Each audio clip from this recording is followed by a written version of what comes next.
What's up, y'all? It's Ty. In this video today, we're going to be going over talking about our top 10 of power forwards right now in NBA 2K26 MyTEAM. Now, I do want to say I'm doing things a little bit differently with the power forward center position because it's so tough. Like Joel Embiid, Jack Sigma, all of these power forwards and centers, where are you playing them at? So if somebody is not a primary power forward compared to a primary center, they're not going to be included. But if somebody, could play the, small forward position like Tom Gugliotta, he was obviously put on that small forward list. So it's kind of complex. But again, if somebody is not a power forward, they're not going to be featured on this list. So Jack Sigma, Joel Embiid, Dwight Howard, they're going to be on the center list, okay? It's just what I had to do.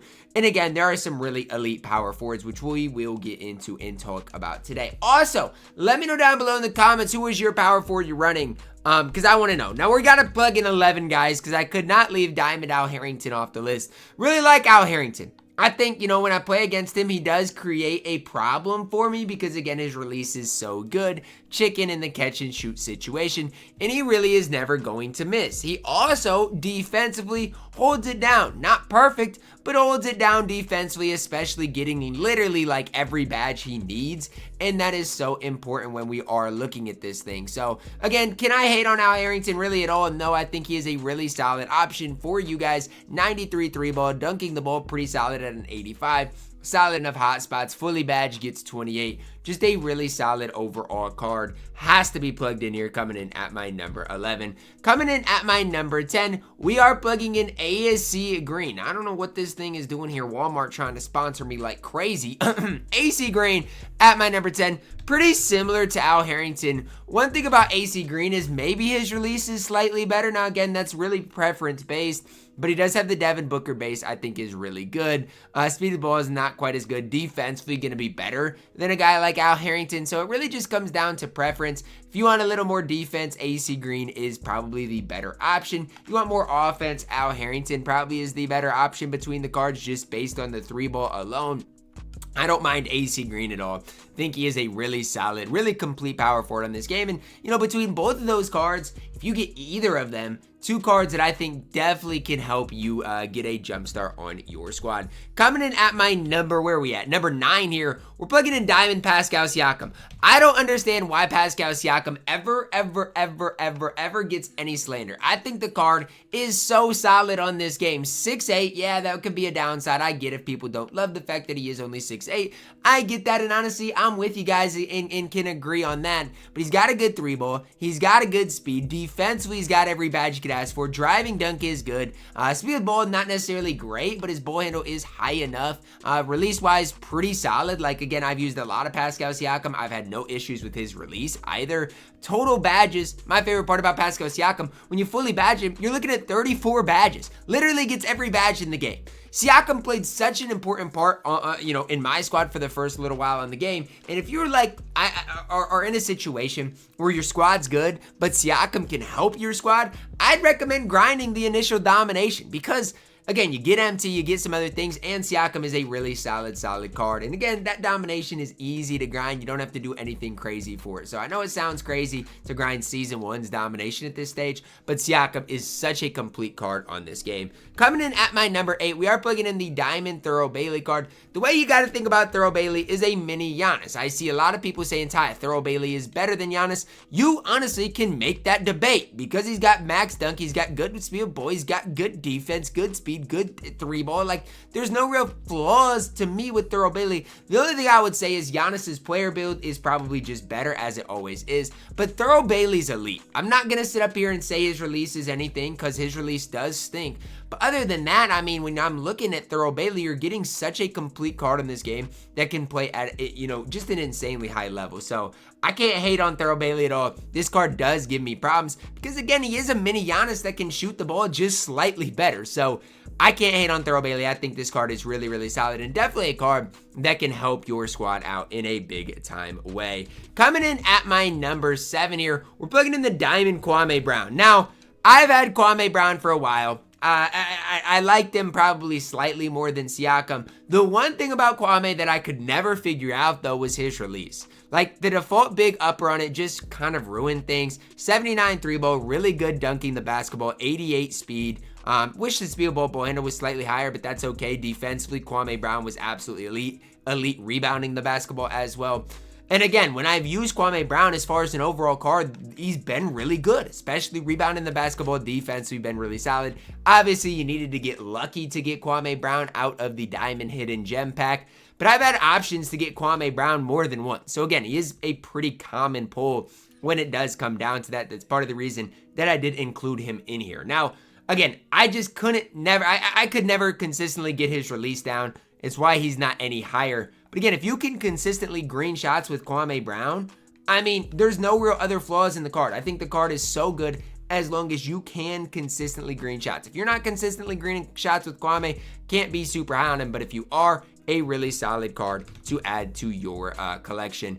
At my number 6, we are plugging in PJ Brown. I know a lot of people might be like, really, Ty, PJ Brown over Kwame Brown? Here's the deal. PJ Brown is not going to miss for you. With Kwame Brown, I'd be missing shots. With PJ Brown, people never miss with him. Only a 73 3-ball, but people never miss. Defensively is incredible. Rebounding-wise is good. Speed isn't quite as good as Kwame Brown's either. So sure, you could argue Kwame's better, but to me, I think PJ Brown has the better release. So for me, I am going to be slightly higher on PJ Brown. Other than that, though, the cards are pretty similar. PJ Brown has more Hall of Famers, especially defensively, whereas Kwame Brown has more total badges. So again, whoever you like more between the two cards is totally up to you. I just think PJ Brown is slightly better, and I've personally struggled against PJ Brown as I've played against a lot of these power forwards. Really solid option at my number 6. At my number 5, here's where things really ramp up. We're plugging in the Diamond Willis Reed. Now, when I think about Willis Reed, there was a day when the patch happened that his stick shot wasn't that great, but they literally reverted it the day after. I hate playing against Willis Reed more than anybody. I like him and Glenn Rice literally cause me so many headaches because Willis Reed's jump shot is so fast that if you don't have him on smother, it's gonna be tough. Meanwhile, he's got a good standing dunk, he's got a good driving dunk. Defensively, he's not that bad. Like, he's solid defensively. Total badges are good for Willis Reed as well. The one thing Willis Reed can't do is handle the basketball.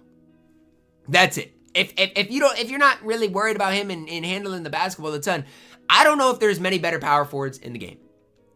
Like I said, whenever I play Willis Reed, I'm instantly annoyed. The card never misses. His release is so chick, so fast. He's at my number 5.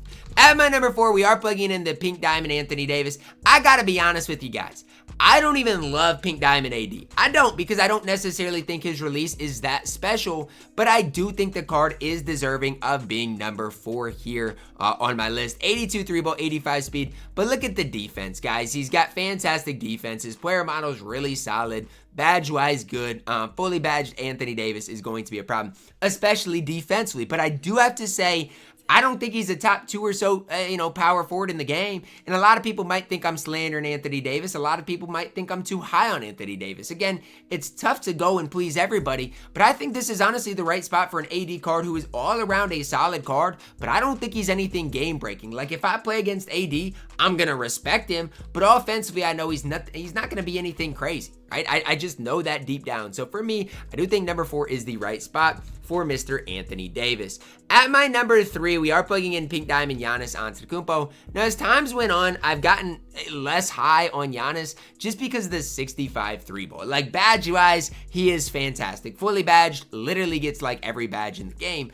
But I can't let go of the fact that, guess what, at the end of the day, guys, Giannis is not going to be consistently chick from that 3-point line. He's just not. He's only got a 65 3-ball. That hurts him by quite a bit. And another part about Giannis that I liked when I had the card was from the mid-range, he had the basic leaner. And I'm not saying that's completely patched, but leaners are a little more patched than they were to start the year. So I don't know if I'm even right here on Giannis. It's just a tough situation. I ran him for a while, but I don't think he's anything crazy, anything game-breaking. And again, him compared to Willis Reed or PJ Brown, there's not a whole lot to separate the cards. At my number 2, we are plugging in Pink Diamond Chris Bosh. Whether you got the Pro Pass one or the Miami Heat one, I don't care. Like, Chris Bosh is so elite on this game, and the sooner people realize it, the better the community is going to be. I get it, guys. The first thoughts on Chris Bosh is, well, he's got a 57 steal and a 78 block. That stinks. You're right. Those stats should be higher. I'm not even going to act like you guys are wrong. because those things do stink. But let's look what Chris Bosh has. Hotspots from nearly everywhere, 93 ball, good dunking, good speed ball handle, good rebounding, solid speed, solid agility, great defensively, badge-wise, fantastic. The dude comes with 11 Hall of Famers and 16 gold badges, fully badged. The card gets every badge he needs. There's no real slander in Chris Bosh. He has one of the most chick catch and shoot releases on the game. To me, though, what Chris Bosh reminds me of is a better version of a guy like Jack Sikma. And I know that comparison might not even be great, and you guys might not agree with me, but that's just kind of what his stats remind me of. Again, hotspots from everywhere. I never miss with the card. There's just not a whole lot that I can hate on with Chris Bosh. When I've used the card, he's brought me so much success, and right now, he is my starting power forward. Now, do I think he's the best power forward? No, but I think it's close. Chris Bosh is incredible. As much hate as this season gets, which a lot of it is deserved, the one thing that 2K did right this season was give us a good level 40 in Chris Bosh. If you want to slander Chris Bosh, I don't know what to tell you. Go watch my Chris Bosh gameplay, and maybe you'll switch your opinion on him, because this card is so incredibly good. And anybody hating on Chris Bosh, I just don't get it. Coming in at my number 1, after all this time, Kevin Garnett. Now, again, obviously crazy expensive. He is not worth getting. Chris Bosh is nearly as good as him. Like I said, right now I'm starting Joel Embiid, more so because, again, I just want better balance between my starters and bench. I do think KG gives me a more all-around card. But look at KG. Fully badged, I think it's 38, 39 badges. He's got 94 speed. Defensively, maybe the best card on the game. I'm just being honest. Like, he is that good, that impactful defensively.